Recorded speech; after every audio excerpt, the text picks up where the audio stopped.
Hello student, welcome back to our YouTube channel. आज हम discuss करेंगे एपिथेलियल टिश्यू के बारे में। एपिथेलियल टिश्यू क्या होता है? सबसे पहले तो हम टिश्यू को देखेंगे, उसका हिस्टोलॉजी मतलब उसका अध्ययन क्या होता है, उसका क्लासिफिकेशन देखेंगे, जितने भी प्रकार के होते हैं सबको डिटेल से। ठीक है, तो अच्छे से समझने के लिए वीडियो के एंड तक बने रहिएगा और चैनल को लाइक, सब्सक्राइब और शेयर ज़रूर कीजिएगा। ठीक है, तो चलिए हम वीडियो को स्टार्ट करते हैं। सबसे पहले हम देखेंगे टिश्यू। ऊतक क्या होता है? ऊतक का अध्ययन जो है हिस्टोलॉजी कहलाता है। ठीक है, ऊतक समान कोशिकाओं का एक समूह होता है। जैसे कि कोशिका होते हैं, सभी प्रकार की कोशिका एक समान हो और उनका समूह हो, वही ऊतक कहलाता है। जिनकी आमतौर पर भ्रूणीय उत्पत्ति होती है और विशेष गतिविधियों को पूरा करने के लिए ये सभी क्या करते हैं? एक साथ कार्य करते हैं। संरचना और कार्य के आधार पर देखा जाए तो जानवरों के ऊतकों को 4 मूल प्रकारों में वर्गीकृत किया जाता है। मतलब जो एनिमल टिश्यू है उसको 4 टाइप से वर्गीकृत किया गया है।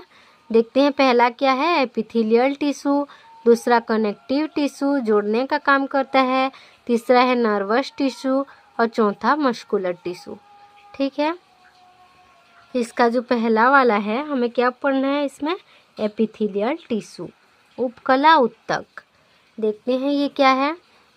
Same structure and same functional group of cell is called epithelial tissue.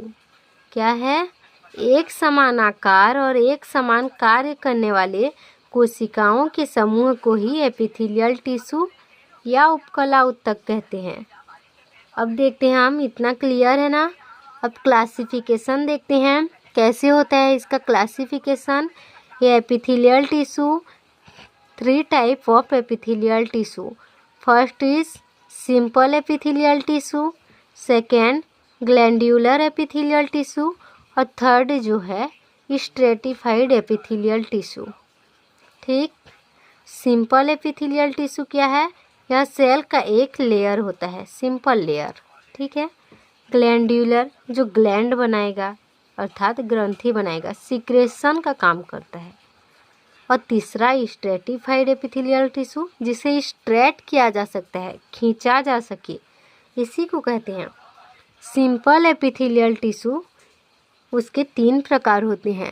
पहला क्या है? सिंपल स्क्वामक एपिथेलियल टिश्यू, दूसरा सिंपल क्यूबोडियल एपिथेलियल टिश्यू और तीसरा कोल्यूमिनर, सिंपल कोल्यूमिनर एपिथेलियल टिश्यू। ठीक, अब देखते हैं, इसका तो कोई टाइप नहीं होता, बस इसके बारे में डिटेल से जानना होता है। फिर देखते हैं जो स्ट्रेटिफाइड एपिथेलियल टिश्यू है उसके भी 3 प्रकार होते हैं। पहला स्ट्रेटिफाइड स्क्वामक एपिथेलियल टिश्यू और दूसरा स्ट्रेटिफाइड क्यूबोडियल एपिथेलियल टिश्यू, तीसरा स्ट्रेटिफाइड कोल्यूमिनर एपिथेलियल टिश्यू। इतना क्लियर है?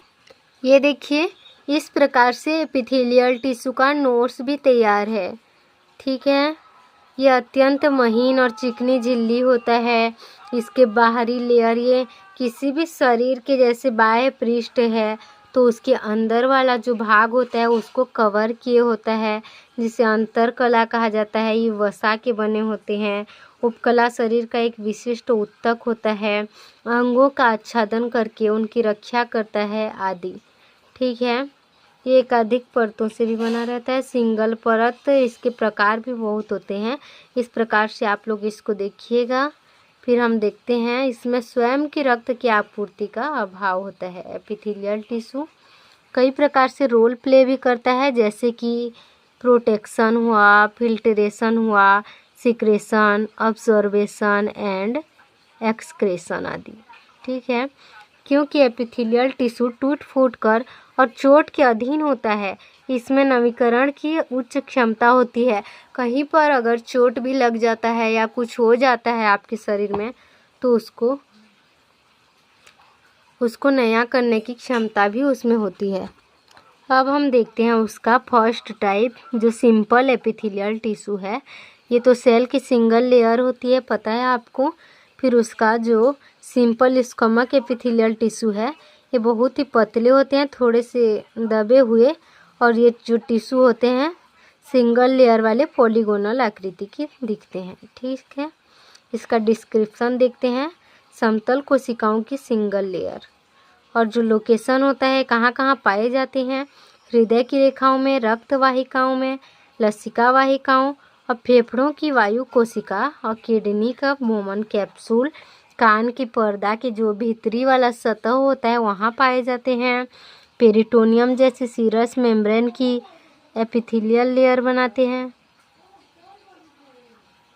इसका फंक्शन क्या क्या है देखते हैं। ये सीरस झिल्लियों में निस्पंदन और प्रसारण और स्त्राव का कार्य करता है। ठीक है, देखिए सिंपल स्क्वामक एपिथेलियल टिश्यू का जो स्ट्रक्चर है इस प्रकार का होता है, मैं बताई भी थी, सिंगल लेयर का होता है।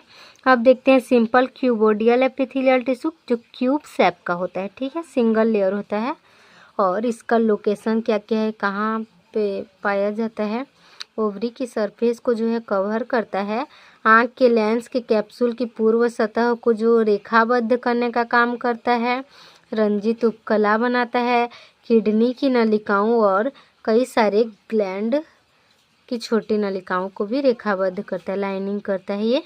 इसका फंक्शन क्या है, स्त्राव करना, मतलब ये सब जगह में पाया जाता है नलिकाओं में, और इसका फंक्शन जो है स्त्राव करना और अवशोषण करना, ऑब्जर्वेशन करना होता है। ठीक है, देखिए ये जो है सिंपल क्यूबोडियल एपिथेलियल टिश्यू का जो स्ट्रक्चर है, ये सिंपल क्यूबोडियल एपिथेलियल टिश्यू में ये जो है न्यूक्लियस है, इसमें न्यूक्लियस भी पाया जाता है। अब देखते हैं सिंपल कोल्यूमिनर एपिथेलियल टिश्यू। ये नॉन सिलिएटेड और सिलिएटेड टू टाइप के होते हैं। नॉन सिलिएटेड जो आधार के निकट नाभिक के साथ स्तंभ जैसी कोशिकाओं की एक परत होती है। ठीक है, और ये नॉन सिलिएटेड वाला जो है इसका स्ट्रक्चर आप देख सकते हैं। अब सिलिएटेड वाला देखते हैं, ये आधार के पास नाभिक और शीर्ष सतह पर सिलिया के साथ सिलिएटेड, इसमें नॉन सिलिएटेड किसी प्रकार का सिलिया नहीं पाया जाएगा। ठीक है, और सिलिएटेड में सिलिया पाया जाता है। इसी को हम देखते हैं। अब इसका स्ट्रक्चर कैसे होता है, ये देखिए, कुछ पैरासनल साइनस, रीढ़ की हड्डी, केंद्रीय नहर, मस्तिष्क, वेंट्राइल या नीले की रेखाएं आदि में पाया जाता है। ये म्यूकस और अन्य पदार्थों को सिलियरी द्वारा स्थानांतरित करता है। ये है सिलिया, इसे सिलिएटेड कहते हैं इसके कारण, और नॉन सिलिएटेड में ये सब नहीं पाया जाता। ठीक है, अब देखते हैं हम जो स्ट्रेटिफाइड एपिथेलियल टिश्यू है, ये क्या होता है, कोशिकाओं की एक से अधिक परतों से बना होता है जिससे स्टार्ट किया जा सकता है। स्ट्रेटिफाइड स्क्वामक एपिथेलियल टिश्यू जो है इसको देखते हैं, सेल की कई लेयर होती है, डीप होती है, डीप लेयर में क्यूबोडियल टू कोल्यूमिनर होती है। स्क्वामक शेल एपिकल लेयर और उसकी गहराई में कई परतें भी बनाती है। बेसल लेयर की सेल सरफेस की जो होती है सेल को नष्ट हो जाने पर उसकी जगह ले लेती है, नष्ट सेल वाली जगह को लेती है ये। इसका लोकेशन को देखते हैं, कहाँ कहाँ पे इसका स्थान है। जो कैरेटिनाइज्ड वेराइटी की स्किन जो होती है उसके सतही लेयर को बनाती है। ठीक है, और नॉन कैरेटिनाइज्ड वेराइटी की लाइंस गीली सरफेस जैसे माउथ की लेयर, अन्न प्रणाली मतलब खाने वाले, फरिंग्स और वेजाइना आदि का पार्ट है। ठीक है, ये जीभ को भी कवर करने का काम करता है। इसका फंक्शन देखिए, ये लगभग अंग प्रणाली में, हर अंग प्रणाली में पाए जाते हैं जहाँ शरीर की बाहरी वातावरण के साथ निकट संपर्क में आ जाता है। त्वचा हुआ, श्वसन हुआ, पाचन, उत्सर्जन और प्रजनन प्रणाली तक भी सभी में। ठीक है, आगे देखते हैं। अब ये देखिए, जो स्ट्रेटिफाइड स्क्वामक एपिथेलियल टिश्यू है उसका स्ट्रक्चर इस प्रकार से होता है। ठीक है, मैं बताती हूँ आपको। ये इस प्रकार से इसका स्ट्रक्चर होता है, और सेकेंड जो देखते हैं stratified cuboidal epithelial tissue, cell की दो या दो से अधिक लेयर जिसमें एपिकल लेयर की सेल क्यूब के आकार की होती है। क्या है? सेल की दो या दो से अधिक लेयर जिसमें एपिकल लेयर की सेल क्यूब के आकार का होता है। इसका लोकेशन जो है duct of adult sweat gland, वयस्क के पसीने ग्रंथियों और पैनक्रियाटिक डक्ट में पाए जाते हैं। ठीक है, इसका फंक्शन क्या है? प्रोटेक्शन प्रदान करना और लिमिटेड रूप से सिक्रेशन और ऑब्जर्वेशन करना। ठीक, इसका स्ट्रक्चर आप देख सकते हैं, स्ट्रेटिफाइड क्यूबोडियल, क्यूब के आकार का है ये सभी। और तीसरा देखते हैं स्ट्रेटिफाइड कोल्यूमिनर एपिथेलियल टिश्यू। ठीक है, इसमें अनियमित आकार की कोशिका, नियमित नहीं है कि कितने कोशिकाएं होंगी। ठीक है, एपिकल लेयर में कोल्यूमिनर सेल पाई जाती है, तो जान जाना आप कि ये कोल्यूमिनर स्ट्रेटिफाइड कोल्यूमिनर एपिथेलियल टिश्यू है। इसका लोकेशन देखिए, यूरेथ्रा में पाया जाता है। कुछ ग्रंथियों की बड़ी उत्सर्जन नलिकाएं जैसे इसोफेजियल ग्लैंड और स्मॉल एनस म्यूकस मेम्ब्रेन में होता है। इसका फंक्शन देखिए, फंक्शन क्या है? प्रोटेक्शन और सिक्रेशन करना। ठीक है, और विष युक्त जो पदार्थ होते हैं उसको फिल्ट्रेशन करने का भी काम करता है। आप उसका स्ट्रक्चर देख सकते हैं, स्ट्रेटिफाइड कोल्यूमिनर एपिथेलियल टिश्यू जो है इस प्रकार से इसका स्ट्रक्चर बना है।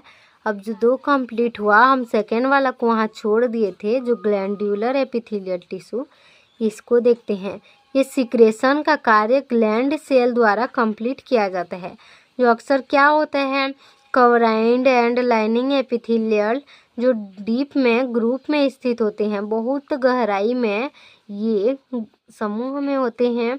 एक ग्लैंड में एक सेल या सेल का एक ग्रुप भी शामिल हो सकता है, जो पदार्थों को नलिकाओं, सतह में या ब्लड में स्त्रावित कर सिक्रेशन करता है और बॉडी की सभी ग्लैंड को एंडोक्राइन या एक्सोक्राइन के रूप में क्लासिफाइड करता है।